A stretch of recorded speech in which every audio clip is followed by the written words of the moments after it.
has not been here before, or if you have, to do it again. Just introduce yourselves in the chat. So who you are, where you're from. I'll go first. I'm from Dallas, I own a marketing agency. That is who I am. So if you want to go ahead, put yourself in the chat, who you are, where you're from, what you do. Awesome. Dina, hopefully I'm saying that correctly. St. Louis, nice to meet you.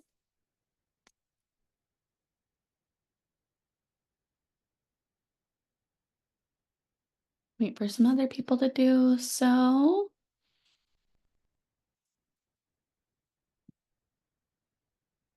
Don't be shy. Feel free to put your info in the chat. Awesome. Joe, Kansas sales process training. That sounds interesting.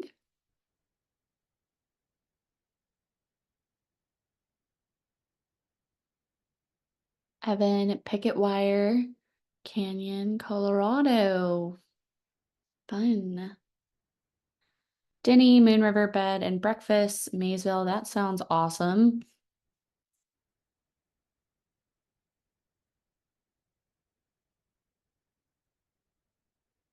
Okay. Anyone else want to introduce themselves in the chat? Who you are, where you're from? I may grab a sweater because I am freezing.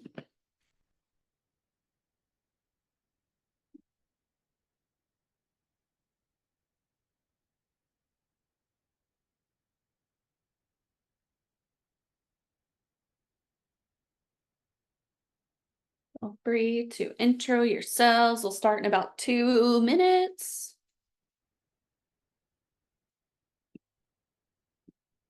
Okay, ooh, that is better. I know I'm in Texas, but it is cold inside.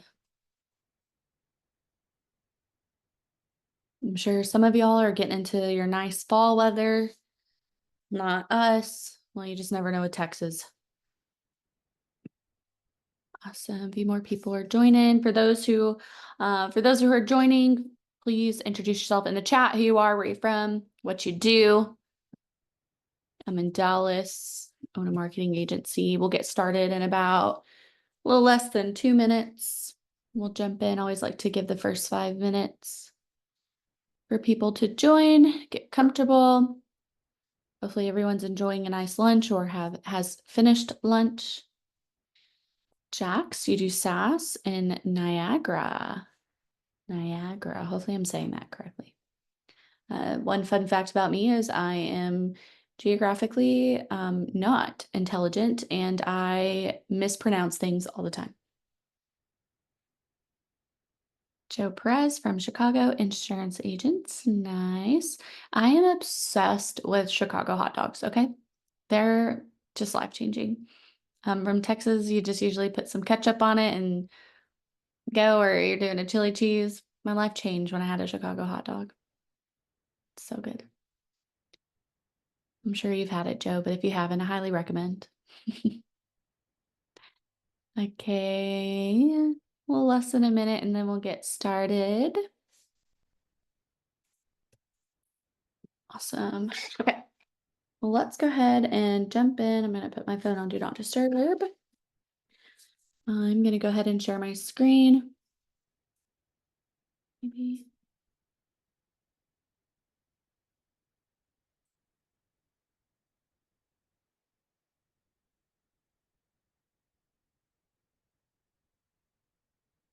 Awesome. I'm pretty sure everyone can see my screen now. If you cannot, please let me know. I know, Ed. I know. Ketchup on a hot dog is definitely a crime. And it's very ironic because I was born in Illinois, but we moved when I was like 2 to Texas. So by the time I was old enough to go try a Chicago hot dog, I was obsessed. But don't hate me. I put ketchup on it, Texas. I do not know how to make a Chicago dog, not at home. I don't even know if Texas sells the stuff for it. Nice to meet you, Martha. Looks like you're in insurance from San Antonio. Nice to have another Texas peep in the house. Okay, so today we're going to be talking about high converting sales funnels. And before that, I know some of you have been here before, but just a quick intro on me. I've been in social media and marketing for over 5 years now. I've worked at places like Sprout Social, other marketing companies in the past. I've worked with hundreds of business owners and entrepreneurs. Really, my expertise is just providing strategic services to help grow their business. So I say this all the time, but I do believe that every arm of a business impacts each other. So what your sales and operation does impacts what marketing does and vice versa. So we like to take a holistic approach to marketing. I like to understand how the business operates as a whole. So that way I can come in, see how it operates, and see how marketing will best play within how it's operating and how it needs to be operating and how it needs to be operating to reach our goals, etc. So we don't just focus on marketing, we focus on the whole business. And I've worked with Progreda now for over a year. That's my professional background. Just some fun facts about me. I have a 2-year-old son. He keeps me on my toes. It is such a fun age right now. My husband and I love to do outdoor activities with him. We are movie people as well. So for those who have seen Deadpool and Wolverine, don't tell me, we are very behind and we'll see it next week. But yeah, we love movies. We love traveling and just spending time together. So I'm excited to talk to everybody today about sales funnels. All right, first, let's just understand sales funnels as a whole. So what is a sales funnel? Sales funnel is the marketing term for a journey that customers will go through on their way to purchase. So this is a visual representation of steps that someone's going to go online, so that way they can become aware of your product or service to finally decide to buy it. I will also say, for those who are very new in marketing, because I get this a lot for my very new startup people who have no marketing acumen. When I first got into marketing, sales funnel is the same thing as a landing page, as just a funnel. So you'll hear a lot of different terminology throughout the course of marketing and what you're doing if you have not or don't have that background. I was very confused when I first started. Okay, why is a sales funnel important? So first, we need to look at the structured approach of a sales funnel. So this is going to provide you a clear framework so that we can guide customers through their buying process. So first and foremost, it's going to help with each stage of the funnel. So obviously, when we think of that, we need to create like awareness, consideration, decision. So it represents a step in that customer's journey with you. This structured approach is going to ensure that you address the needs and questions of your prospects at every stage, so that way you can move them closer to making a purchase. The next one is we want to improve our conversion rates. So we want to help identify and address those drop-off points so we can help improve our overall conversion. So we will identify certain things of, what step in the funnel did they get to? Do I have multiple steps within my funnel? Do I have different buttons throughout my funnel? I always like to test where and how long someone reads. If you've been to my previous webinars before where we've talked about the attention span of customers, we know that on landing pages or even websites, you generally spend less than a minute. So it's really important that we are optimizing everything, and we'll talk about how we do that up at the very top, so that way we're maximizing the amount of conversion that we can get. And so we can have a more personalized interaction to retain those. So I like to put buttons throughout. I'm sure you've seen that a lot. And then I love to use Progreda's trigger link. I'll add a trigger link per the button, so that way I can see from a data perspective, okay, did someone click on the third button? That meant they got all the way down here. Did they click a button at all? Did they give us their information and go straight to the next page? So really trying to understand what is grabbing the attention of these end users, so that way as we continue to map out that customer journey, or if we're doing A/B funnel testing, we can really understand what is causing that stickiness. Focused marketing. So this is going to allow us to focus on each stage of the funnel. So we got to understand where a prospect is at in the funnel, so that way we can tailor our message and offer to meet those specific needs. So you have top of funnel, that might be where you're going to raise awareness, maybe a more educational type content. I love to put competitor content at the top funnel or competitive comparison, especially for my software or subscription based clients, to really be able to say, okay, us comparative to X, Y, and Z, here's where we're at. That's going to just help raise awareness. It's going to give them that information up at the top. In the middle of the funnel, you might focus on nurturing leads with detailed product information and case studies. Where at the bottom of a funnel, you may aim to close the deal with strong call to actions and limited time offers. So I know interchanging funnel, landing page, etc. This funnel that I'm talking about here is just where do you drive your lead? So you have top, middle, and bottom of funnel. We'll dive into those later. But essentially, you can have landing pages that you create for your top, your middle, and your bottom funnel, depending on the journey. So it may look different. You may only want to do top of funnel. Most businesses are going to really focus on that top of funnel, raising that awareness, that educational content for landing pages versus that middle or end content. But you may have one for the middle where you're really trying to drive more signups or something in particular, or more based off, okay, this person didn't take my initial offer. Maybe I can send them a different type of offer, a different landing page. So we always have to think about where our customer journeys are and mapping out the customer journey as a whole, so that way we can make the best decision on where we should place this landing page. Okay, key benefits of a well-constructed funnel is better lead management. So understanding where a lead is in the funnel, this is going to allow you to tailor your approach to meet their specific needs. So it's going to ensure that you have a high quality lead that receives the attention they deserve, increasing the likelihood of that conversion. The next one is enhanced customer service. So we want to create a seamless and personalized journey for our customers. We want to, one, think about the content and the offers and approach them at the right time. Especially if they're in that buying process, we want to make it smooth and enjoyable for them. And we also want to personalize that. So depending on when they give us their information, do we want to put their name in using Progreda? That goes more into that email content creation or text messaging, or we're sending them a one-off message or on a call. We really just want to make sure that regardless of where a customer's at in their journey, we want to make sure that they have enhanced customer experience throughout the entire time. If someone's buying experience is not positive, they're not going to recommend you, and they're definitely not going to buy from you. Okay, we want to also make data-driven decisions. So this is going to help provide us insight to our customers' behavior and also our funnel performance. So this is going to allow us to analyze each stage of our funnel. So most landing pages don't just have one landing page and you're done. They usually have multiple steps. So is it where we're just collecting information and then we push them to a booking page and then a thank you page?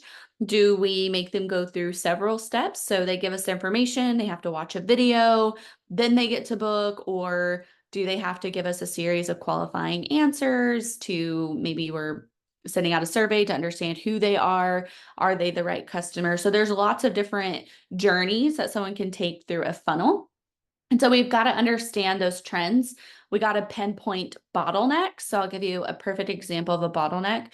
I had a telehealth client, or have a telehealth client. And the customer journey that we originally mapped out is, we started them off on a quiz. Just, do I have brain fog?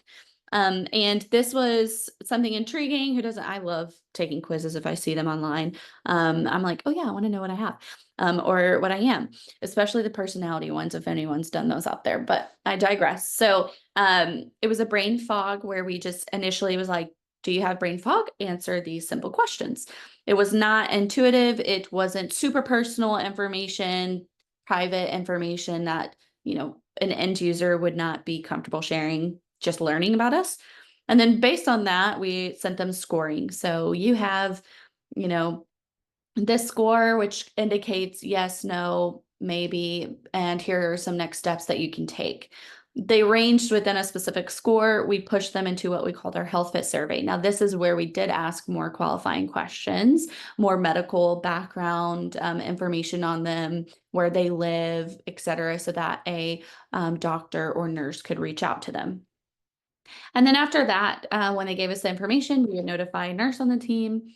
They would review the information, call them, get some more clinical information before passing them off to a doctor. But we really realized that there was a significant bottleneck when we did it that way first. We had hundreds of people flocking to the brain fog quiz, but we did not have a lot of conversion when we got them to that, trying to push them to that health fit. And we had to understand why. We actually had to change that quiz quite a few times to understand, are we asking too many questions? Should it just be one page? Are we asking very personal questions that nobody would answer online? Do they want to give us their address right now? Or should we have the nurses gather that if they get a prescription written? So we had to ask all these different questions and try and figure out where that bottleneck really came from. Thus came into the A/B testing model of trying to have different surveys out there. So this really allowed us to understand, okay, let's just get rid of the health fit altogether because it really was just too personal. We just get them to answer the brain fog. We added a little bit from the health fit over to the brain fog.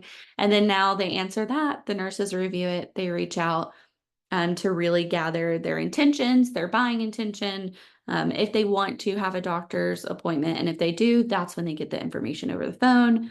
They record it in the system and move forward. So again, it's a really great way to understand where people are dropping off and when they are dropping off, why. And then you can adjust your strategies to improve overall performance. So when we did that, we had a lot more conversions and people were not getting stuck at this health fit survey.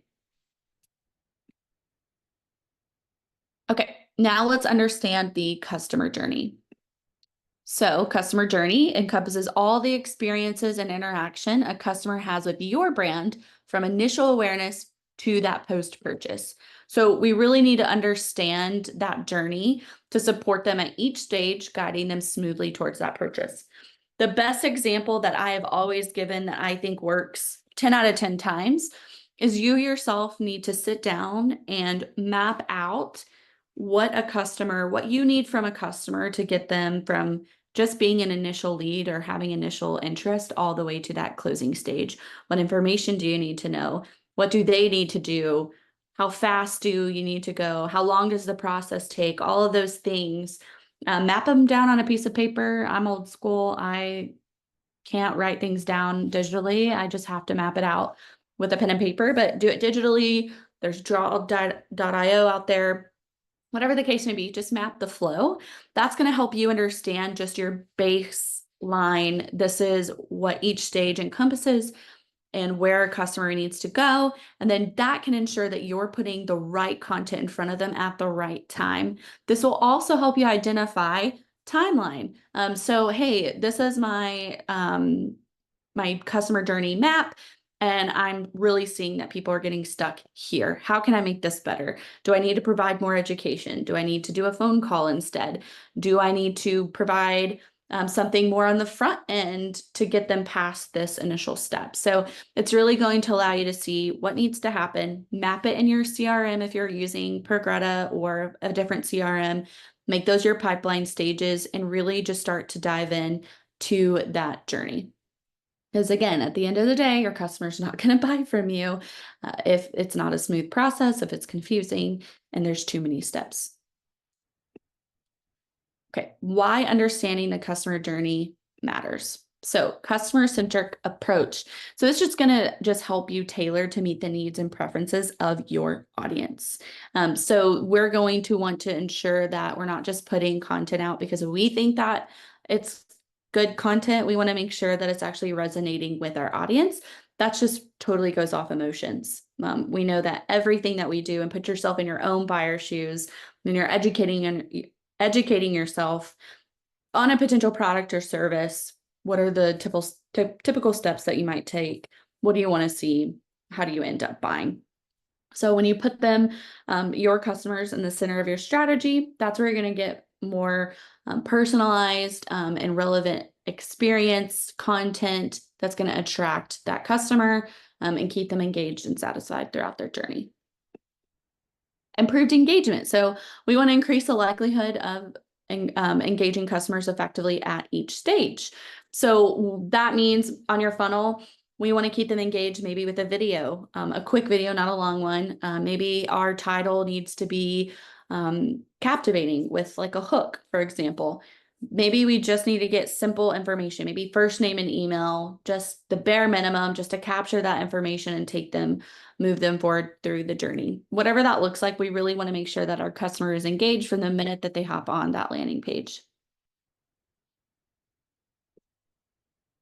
Enhanced loyalty. So this is going to just build really strong relationships with your customers. So that way you can continue to grow with them as you evolve. Maybe you offer more services at the end of the day, or keep your retention for the customer for those who have like subscription-based models, or you're selling a product that you got to use over and over again, like skincare or supplements, for example. We want to obviously capture a good lead, but we also want to retain and keep them. So this is going to also help expand your customer base. This is where you can think of those landing pages, middle or bottom of funnel, especially for those who have that brand loyalty. Now we want to align the sales funnel with the customer journey. So we want consistent messaging. So we want to offer relevant and consistent messaging at each stage of our funnel. This is going to help build transparency, trust, and reinforce your brand's value proposition. So when customers receive a cohesive message throughout their journey, it's going to strengthen their confidence in your brand. Something that I love to do, we're actually going to do this exercise after this, is understanding your value proposition. Look at your competitors or just different people in the industry and start to see, do they have a hook line? Do they have a value prop that's clearly defined? And then think about that for yourselves. Do you have a value proposition that's clearly defined? And what I always like to do is go to your friends and family, have them look at your website or your landing page and just say, what's my value proposition? Like if you had to go to someone else, a complete stranger, and say, who am I and what am I offering? What would they say? And if they can't say anything, then you know that you got to have a stronger value proposition on these landing pages. Because if your friends and family or colleagues can't understand it, most likely your target audience is not either. Seamless transitions. So align your sales funnels based on the customer journey. So that way you can take them from stage to stage. So again, going back to what I said earlier, when you have that map of, okay, when I capture their information, what needs to happen next? Do they book an appointment? Do I cold call them? Do I send marketing email or text messages to them? Do they need to watch a video? Do they need to complete a survey? So think about what steps your customers need to take and map it out with those landing pages. It may be a couple of landing pages, 5-step funnel or maybe a 3-step funnel, but just make sure that it's not confusing. You're not hopping around. And also time. So time is going to be essence here for all of us who have limited time span. If it starts to create friction or confusion, customers are just going to exit and not continue engaging with you. So let's make sure that we're seamlessly transitioning them through those steps. And then obviously we want an enhanced customer experience. Again, personalizing that customer, understanding and anticipating the needs at each stage. So that's where you're going to be able to tailor in your interactions to meet those needs. Every single step, every single thing that your potential customer is going to read, we want to make it somewhat personalized, actionable, so that way our customers feel valued, understood, and then that makes them want to learn more. It makes them want to continue through that process with you. Okay, strategies for alignment. So content mapping. So we really want to map out the type of content that's going to be on our landing pages. So we want to make sure we're addressing specific needs and questions at each stage of their journey. Want to make sure that the information that they receive is relevant and helpful at the right time so that we can guide them from one stage to the next. So make sure that, okay, on this first landing page, this is the type of content that's going to be extremely crucial for anyone when they think about taking that next step. Okay, once they take that next step, then what do they need to understand? What do they need to do? What do they need to see? Think about those things when you're mapping out those pages for that landing page. We also want to nurture these leads. So we also want to not just think about what's on our sales funnel, but also what comes after that sales funnel. So we want to use targeted email campaigns. This is where we're going to engage and nurture those leads as they move through the funnel.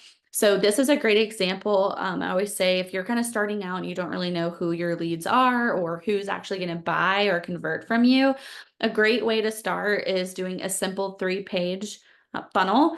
On the first page, you're just going to get simple information. So first name, last name, email. Maybe you include a phone, maybe you don't. Really just depends on your industry. You can, again, A/B test that. Once they at least give you that information, you can then take them to a booking page. Maybe you want to get them on, 15 or 30-minute call to really help close them or move them through this journey. But let's just say they get to that first step and then they don't take the second step. At least you've got their information. So now that you can move them through this messaging and funnel. So now we can focus on just continuing them on the second or that third page of our funnel through email or text marketing, or, hey, you forgot to book. Don't forget, click the link. And when they click the link, it takes them straight to the booking page. That way they don't have to go on the first page. They're not entering their information again. They're going exactly where they left off. So again, you're nurturing them through that journey from where they left off, where they're at, so that, again, we can increase the chances of that conversion. The next one's in analytics and feedback. So we want to continuously monitor our funnel's performance. So again, that we can understand where the bottleneck is, identify areas of improvement, maybe adjust our strategy. So that way we have a funnel that remains effective and aligned with the evolving needs or things that we start to learn and understand about our customers and their buying process with us. But essentially, it's going to allow you to implement strategies to further create cohesive and effective sales funnels. That's going to drive those conversions up. Okay, so we're actually going to do an exercise before we move on to the next point. So a little hack that I like to give to you today. When I have a client who does not have a landing page, or maybe I think that they don't have a very good one, here is what I do. So that way I can go back to them and say, hey, your landing page is not as competitive in nature as it should be. And here's why. Here's some examples. So I always like to look at people within that area there. So I'll take Dallas as an example because I live in Dallas. And maybe I'm looking at, we're just going to take HVAC, for example. So I'm going to say AC companies in Dallas, Texas. So once I get that, you can see I'm going to get a bunch of sponsored here, but I'm going to start clicking on things and I'm going to start looking at these landing pages. So I can see here, I get a $55 coupon right off the bat. Best air conditioning repair in Dallas. Already know, boom, call. We're licensed. They have lifetime warranty. They do repair, maintenance, and replacement, 24-hour. Ask about something specific, and then they go straight into reviews. They have a video, more videos, a lot of content here actually. But okay, so I can see that I can get this offer. When I get this offer, it's going to have me enter in my information. So they actually don't have me put information on that landing page. They take me to a second page instead. But if I go to Crawford service, we're going to start seeing what Crawford looks like. So this is different. So we can see that it's a hook line here, quality HVAC and plumbing. They are asking for my information. Total support for residential. So now I know it's residential plumbing and AC. I can now look at their reviews. I see a lot of reviews are up at the top here. So that helps. About us, offers, etc. So I can see here that they just have a little, one-liner and they want me to enter in my information. And then maybe we'll look at one more here. Just see. We might have accident. Yeah, we already clicked on that one. We'll do this one. Okay, so the third one that I'm looking at here is best air conditioning repair placement in Dallas. Same thing. Reviews. videos. Okay, so everyone is starting to see a pattern when it comes to HVAC in Dallas, when it comes to landing pages. There is either some type of one-liner with some bullet points. Google reviews are the second or third section of the landing pages, and then we have videos here. I actually love videos on landing pages because I think if someone truly is trying to identify if you're a good fit or not, or if they're even looking at the right service, it's easy to watch a video. I always 2x speed the playback. That way I'm just quickly going through it. Does it answer my questions here? And then we have this rebate and coupon offer. So what does that tell me? If I am in HVAC or AC and plumbing in Dallas and I'm creating a landing page, these are my must that I have to have on this first page. I cannot risk not having reviews, not having a video of some sort, not having a place to either capture basic information or just have basic information up at the top for me. So this is a very helpful exercise when you start to think about landing pages that are competitive in nature. The other thing I like to do outside of AC companies in my actual area is maybe I want to look at something a little bit further than me, but still within the same area. So maybe I want to start looking at Austin. Austin's about 4 hours from Dallas, for those who are unaware. Then I can start looking at, okay, in Austin, what does it look like? Almost the exact same thing. It's kind of crazy, y'all. Coupons, videos, and reviews. So this is a hack that I always look at when I'm looking and helping competitors build funnels.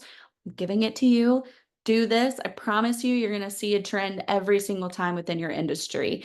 And those should be your go-to because most of them have the top spots in Google. So we know that this is a top spot in Google. It's sponsored. They hold the #1 spot. They hold #2. What does their landing pages look like? That's what good should start to look like. Then you can start to think of things that may be better. So maybe you do add a more competitive rebate, or maybe you have a quicker, simpler video, or maybe it's just better visually, whatever the case may be. But these are really great for you to think about baseline. What does that customer journey look like? How do I even get them captivated enough to look at my information, give me their information and move them forward to that? So fun little hack for you all. Start doing that, Googling whatever your industry is in your city, neighboring cities, even states. Just start to look at those patterns and start to implement those into your landing pages. Okay, the next step in the process is we're actually going to look at what's called the communication algorithm from HookPoint. I'm not sure if any of you know HookPoint or Brandon Kane. This is completely his, but I'm sharing it with you because it is also something that I use as a foundation for any type of content I'm doing, social media, advertising, landing pages, email, etc. I learned about him not long ago, and I think what he has to offer is genius, so I'm going to share it with you. So the first thing is HookPoint communication algorithm. A lot of the times when we're creating copy or whatever we're trying to do, in this case, we'll think about sales funnels or landing pages.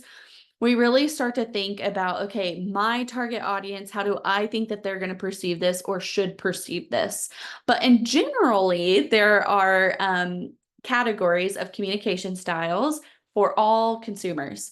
So 30% is feeling based. 30% of consumers, and there's millions of people, over almost 2 million people here of individual assessments, they buy based off feeling. And obviously we do that too. Feeling is the driver for justification for buying.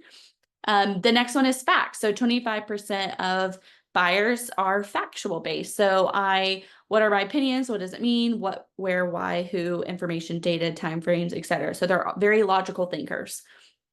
20% is fun. So, wow, I love that. That looks awesome. Or I hate that. Or how dare they? Whatever the case may be. It's all those fun feelings that we think about when we start to decide if we want to buy something. Then we have values and imagination at 10%. So values, in my opinion, I believe, this is dedication, admiration, those different things. Imagination, so they want to, hold back, or they're thinking of how this will affect them now in the future, in their past. They want to hold on or wait for more information. So we're just kind of in this weird imagining state before we decide to buy something. And then the last 5% is action based. So bottom line, enough talk, make it happen, go for it. Those are our immediate, like, yep, I'm in 100%. It's 5%. We think a lot of the times consumers are in the action, but they're really not. I can tell you from my own personal experience, I will see an ad for something and I will continue to see it for weeks and weeks until I decide to buy. I'll look at their reviews, I'll look at their Instagram, and they'll be like, no, okay, I'll come back later. And it just continues. And most people are like that. I always say in a lot of my workshops, or if you meet me, it takes usually 8 to 15 marketing touches for someone to actually buy from you. So think about that journey. But what does this mean for landing pages? Really what it means is we have to think about the way that we're writing copy. So here is the scenario that Brandon goes through. So you have you have a marketing director and our customer. They're pretty much basically the same on paper. They're both female, 30 to 35, high income. They love to shop at Macy's. They both have children. They're both married and they're both university educated. Okay. So we're looking at two very similar people and their backgrounds. However, these are their communication styles. So the marketing director is really based on feelings, values, and fun, whereas the customer is very action-based, imagination, and facts. So do we see the problem here? We have two very similar people in nature with two very, very different communication styles. Meaning, if I was to put something out that was very feeling driven and not enough action driven, I'm probably going to hook in a marketing director, but I'm not going to get that actual customer over here. So we have to utilize all 6 ways of communication. So that way we're not alienating a very large percentage of a population.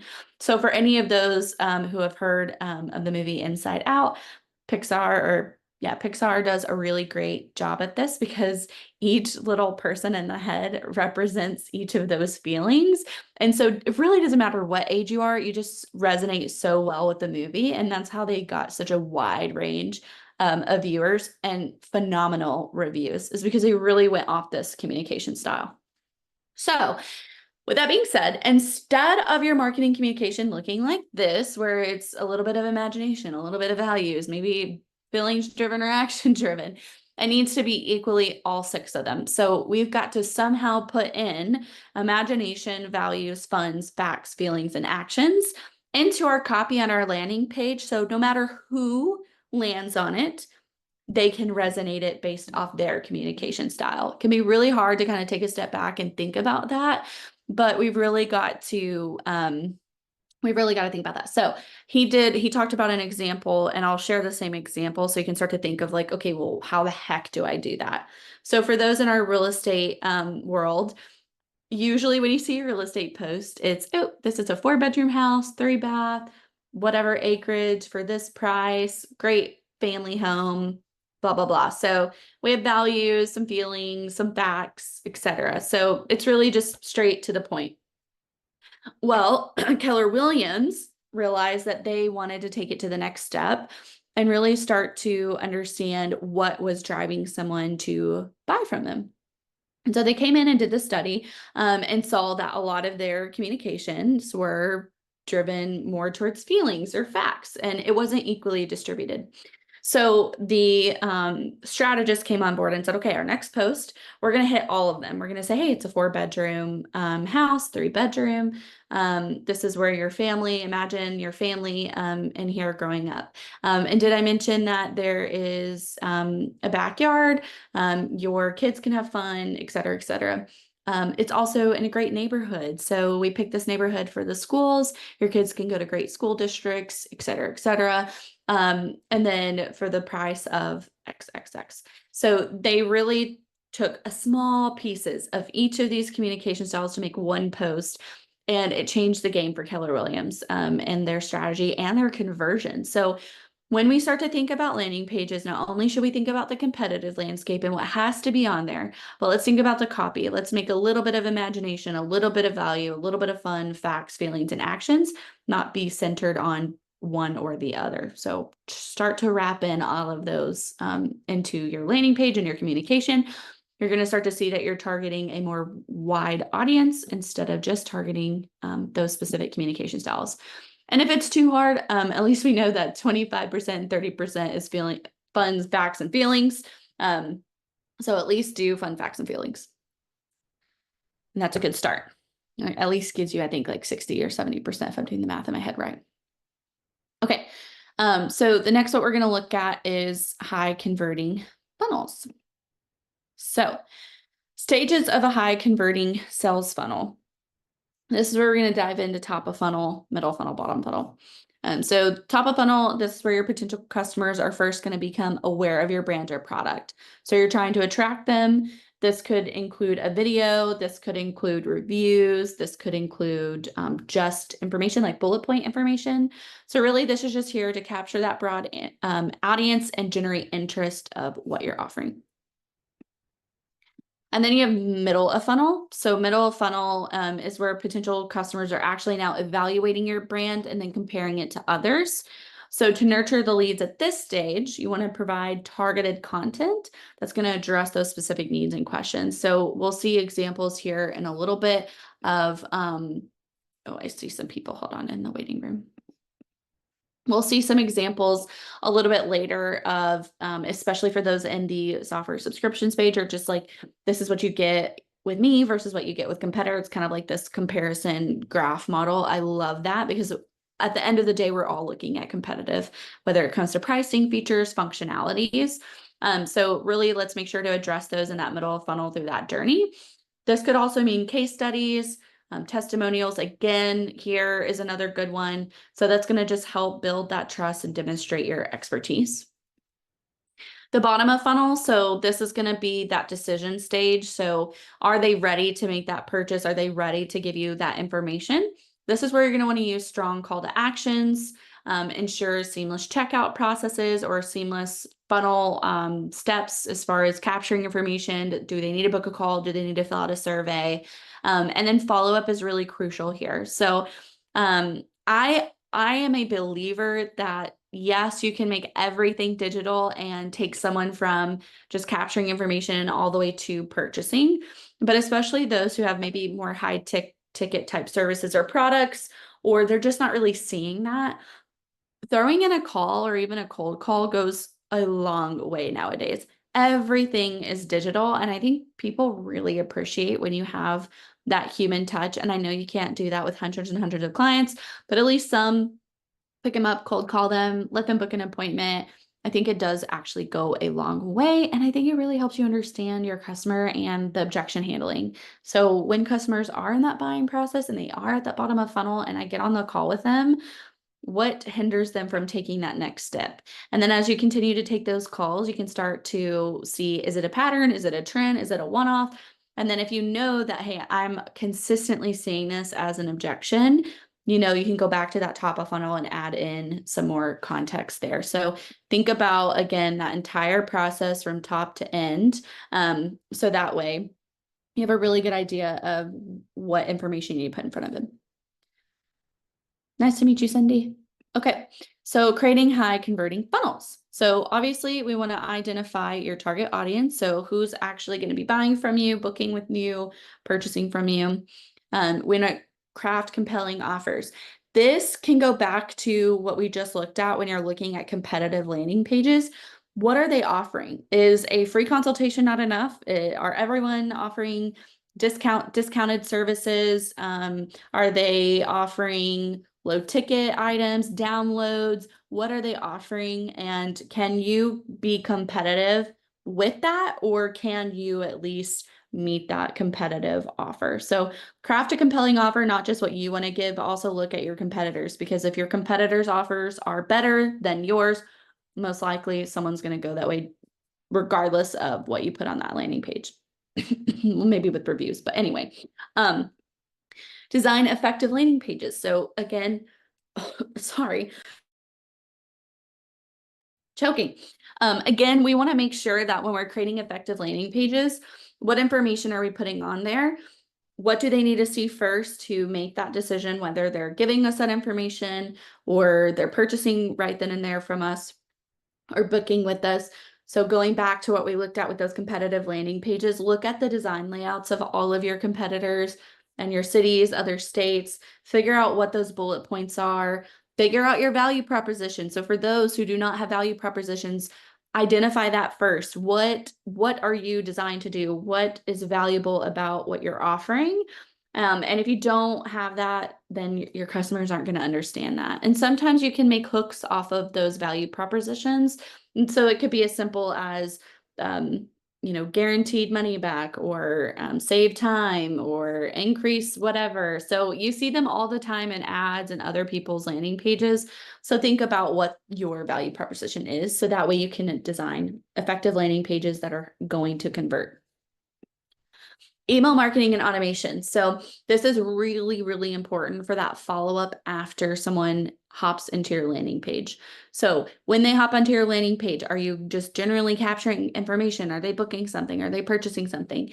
Whatever the action that they end up taking with you on that landing page, and make sure you have effective follow-up. So for those who are using Progreda, make sure once they take that initial step that you have automations in the background to send a confirmation email if it needs to be a confirmation email, or if they fell off, maybe you are trying to get them more interested and you're sending them some type of marketing campaign with buttons or call to action so you can see, okay, do they open the email and do they click on something? Maybe you're sending a video or more information, education, surveys, whatever the case may be. You can't just stop there. You have to have an effective campaign to move them through.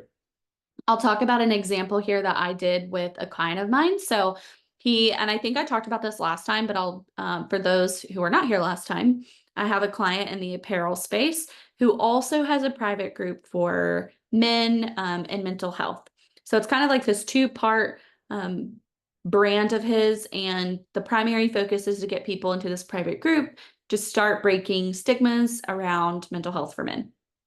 And then if they want to buy any sort of apparel, it's really because they're just supporting the mission rather than, oh, that looks really cool and I want to wear it. So what we did is we found that, okay, we took them through this landing page where they learned more information about the community. What does it entail? What do they get?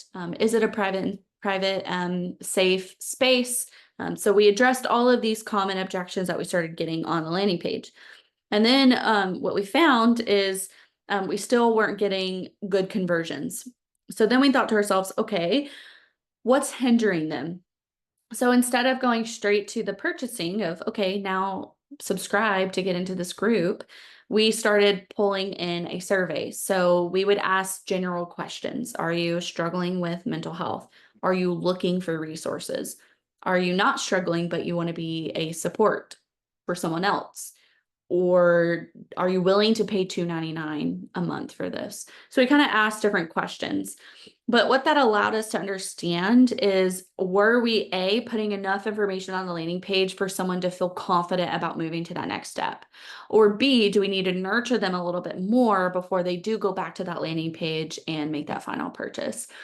So what we were realizing is about 50-50 on the pricing, which made us then send out another survey of like, okay, tell us why you wouldn't pay for this. Is it financial burden? Is it because you just don't believe in it or just don't understand the value of what you're getting? And it was kind of more on the, I don't even understand what I'm paying for. So what did that allow us to do? Go back to the funnel and say, why is there a subscription? Well, we have professional resources in the community who give you discounted services or free services to help you within any area of your life, whether it's financial advice, health and fitness, counseling and therapy, legal, etc. So we started to create more transparency around that, so that way we could have more effective conversions, and we were kind of meeting everyone where they were at. But that would not have helped had we not started doing email marketing and automation throughout. So had we not tailored our messaging based on those results, I'm not sure we would have really gotten those conversions. So not only did we adjust the landing page, then we started sending off email marketing based on the information that we had from them when they visited that landing page and gave us some of that information. So for those who are struggling and needing resources, we gave them just that. We gave them a little bit of what they could expect in the group, made sure we were there for them via, email and text. For those who didn't or weren't, but wanted to be a support, we talked to them about the importance of supporting other people in their journey and what that looks like, and other people who have supported, etc. And then finance role of like paying, etc. So really tailoring that person's journey, like I said earlier, and making it personalized based off the information that we know. Okay, so key elements to converting: clear and compelling headlines. Just like hook them. It takes 3 seconds for someone to decide if they're going to scroll right past you or if they're going to continue looking at what you have to offer. So come up with compelling, clear hook lines, headlines to grab someone's attention. Engaging visuals. Have visuals. I am a big proponent of video. You can thank TikTok for that, but everyone engages with videos more than they do a graphic or a photo. And so if you can create compelling videos, put those on your landing pages. Concise and persuasive copy. So make sure that we're using those 6 communication styles within our copy, so that way we're hitting on all of those. If 6 is too hard right now and you're new within the marketing world, make sure you're at least using the fun facts and feelings, so that we're at least capturing majority of that audience within our copy, so that way we can increase those conversions. Strong call to actions. What does that next step look like? Buy now, grab the coupon, book now, submit, learn more info, whatever those call to actions are. Make sure that they are clear, strong, and they make sense based off the journey that your customer needs to take. And then responsive design. So just make sure it looks nice. Look at your competitors. I am a big proponent of quality content over quantity. So if you don't have a ton of reviews, but at least you have one, make it fit, make it work. If you don't have videos at all or great videos, then let's do a really great photo or graphic.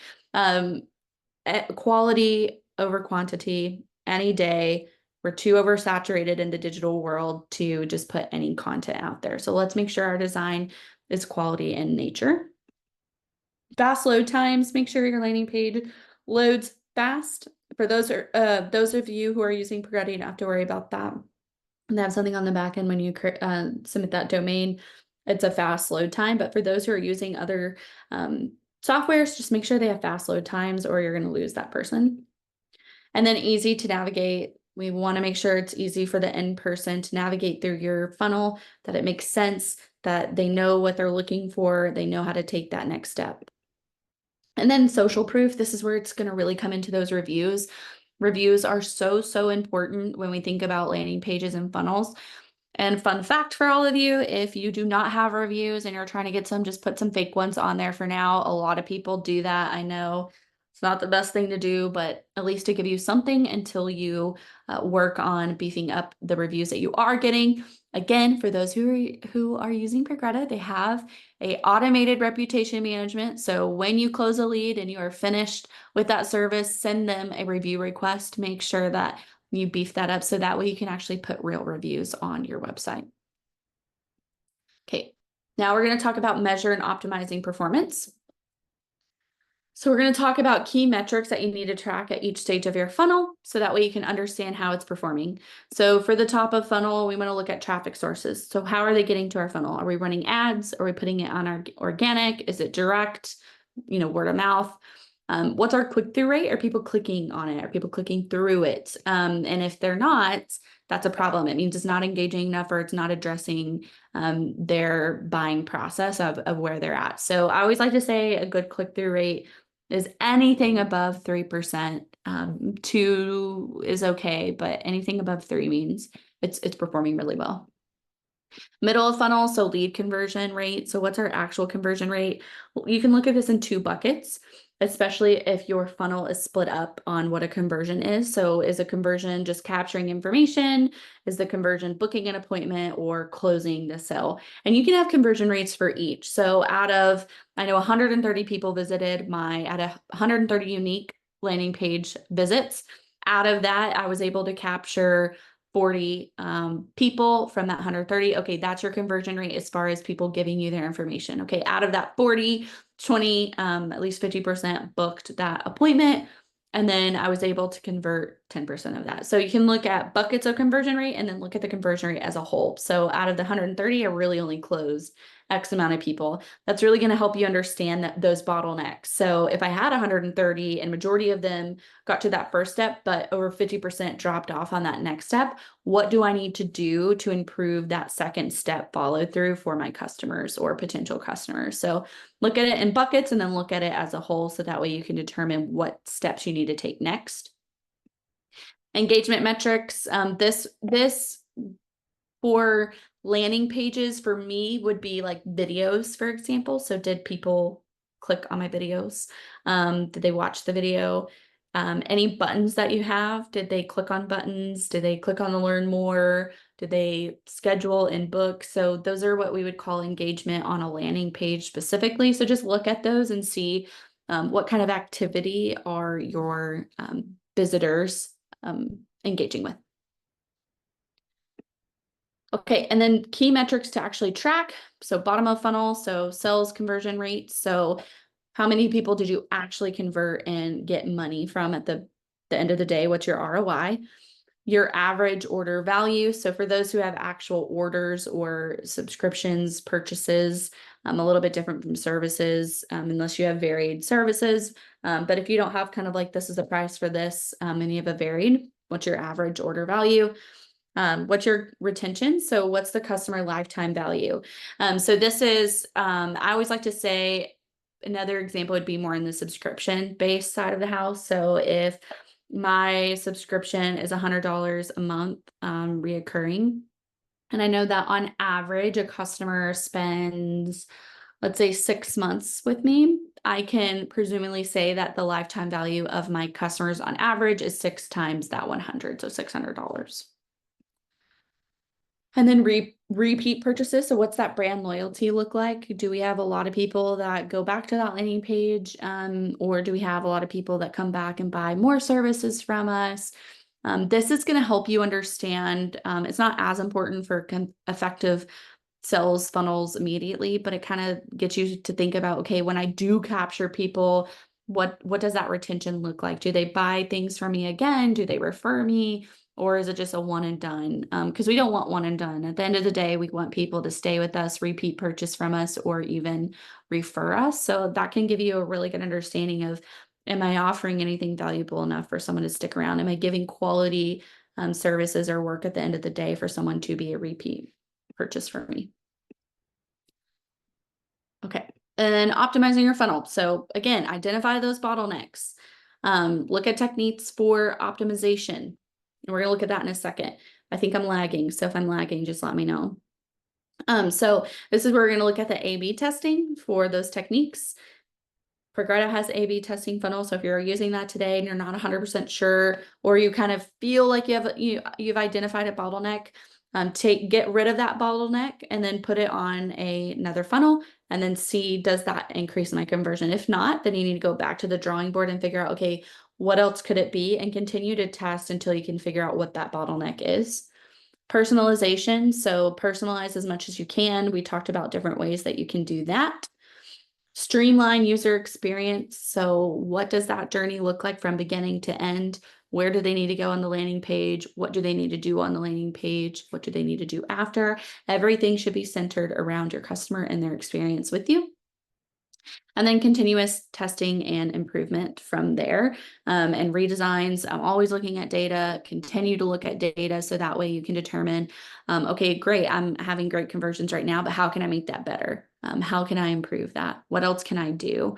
Or lots of times within the economy and just life and world, there are ebbs and flows of what our customers need. So do I start having a really great offer now and then a year down the road, I've got to really optimize because my core audience has shifted in X, Y, and Z ways, and I've got to keep up with the times. So think about that too. Just because it's working now may not mean it's going to work in a year, because we're in an ever evolving digital world. Sales, economy, just everything in life is changing consistently and at fast. So make sure you're always looking at your data, your metrics, and don't be complacent. Okay, so we're going to look at some samples here. So one, we're going to look at bullet journal first. All right, so this is a landing page for bullet journal. I just really love this because one, I just love the aesthetic of this. This is a pleasing design to me. It's simple. I know it's about an app. I can see the app over here. And then I can read about it. It's the perfect accessory, back up your notebooks in your cloud. Love that. Reflection, reminders, and more. I can automatically see there's iOS and Android, what users are saying, 4.5 stars from the Apple Store. And then I can start to read some of those reviews. Then we go into features. So we go into library, back up and search your entire library. Reflection, keep track of your priorities. And you see here how they bold what they really want me to take away from this section. So keep track of your priorities. At least I know I don't have to read the rest if I really don't want to. Quickly log task, events, and notes when you're away. You have 72 hours. So again, they're bolding what they really want to grab that person, draw that person's attention to the bold here. And I love that. You have resources, widgets, and articles here. And then I can subscribe. Or I can just go ahead and download the app. So really love this landing page. It's just simple, quick, their feature functionalities, and then I can look at those reviews. Shopify. I really love the Shopify one here for their hook line. So when I said that we need captivating, I'm definitely lagging. Hold on, let me turn my camera off so that way y'all can hear me. Okay, so when we talked about captivating hooks and your landing page, commerce moves fast, Shopify moves faster. Love that. I just love how quick okay, let me know if y'all can't hear me, but it probably got really quiet because I was lagging. But I love Shopify here because it's, again, really talking about those hooks, quick attention grabber. Again, commerce moves fast, Shopify moves faster, scale your entire business, and boom, button right there, get in touch. Connect everything. So it looks at international, retail, extreme edge. I can see some of the brands that use them. Extend the world's highest performing platform. Again, built for extensibility, optimize, obsessed with performance.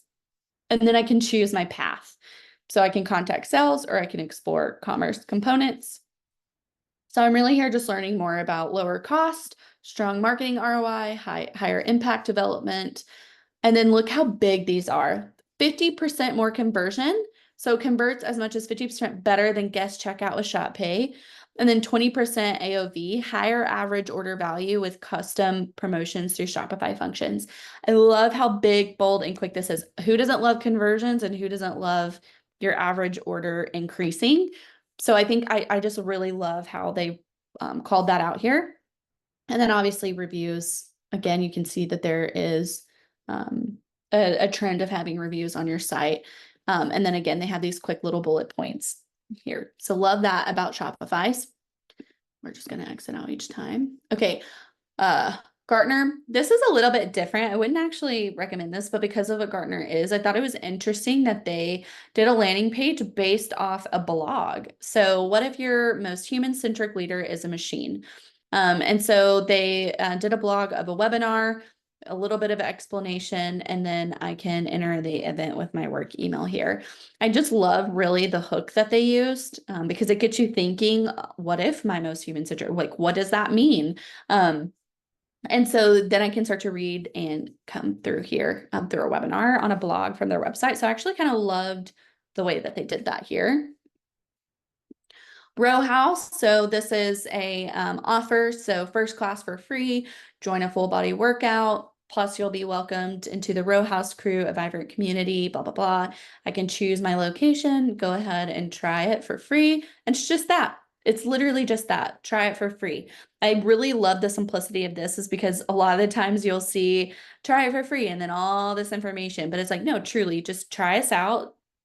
Don't even look at everything else we're going to say. Just come and figure it out for yourself if this is going to be the right fit or not. Okay, and then the last one is ExpressVPN. So I loved this one too because again, it's just a simple hook, the VPN that just works. And so it kind of grabbed my attention because I'm like, it's just so simple that it made me want to read a little bit more. So, and then I see there's an exclusive offer to get 3 extra months for free. and I can start a risk-free trial. But again, now I can see, okay, why ExpressVPN, use on every device. It works with everything, install the app, and you can see all these different apps. I understand that it's ultra fast global access, instant online protection, what people are saying, again, more reviews, brands that work with them, live 24-hour customer support, because again, it's all about the customer journey and what the customer is going to get, and then a 30-day money back guarantee. Super simple, gets to the point. I love the hook here that they use. So these are examples that you can start taking for yourselves on the hooks and the way that things are designed. You can even start to look at people outside your industry on landing pages and just get some ideas, things that they add, things that they say, widgets, things that they call out. So those are just really good examples there. Okay. Last but not least is Q&A. Would love to pass it back to anyone here in the chat. Any questions that we have about funnels, designs?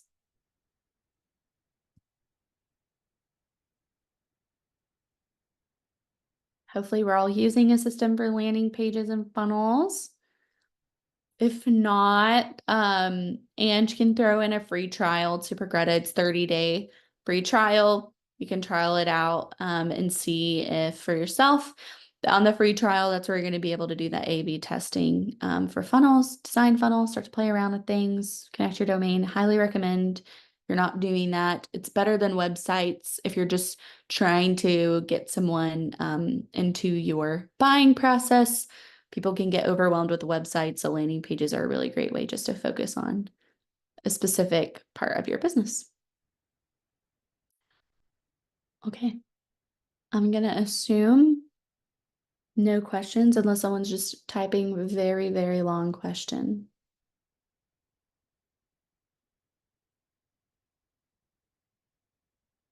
Okay. Well, I hope everyone has a great rest of their Thursday and a great weekend. And again, if you're not doing landing pages or building them today, look at your competitors, start to understand what they're offering, what it looks like, and start testing it for yourself and start seeing higher conversions. All right, well, have a great weekend. Bye.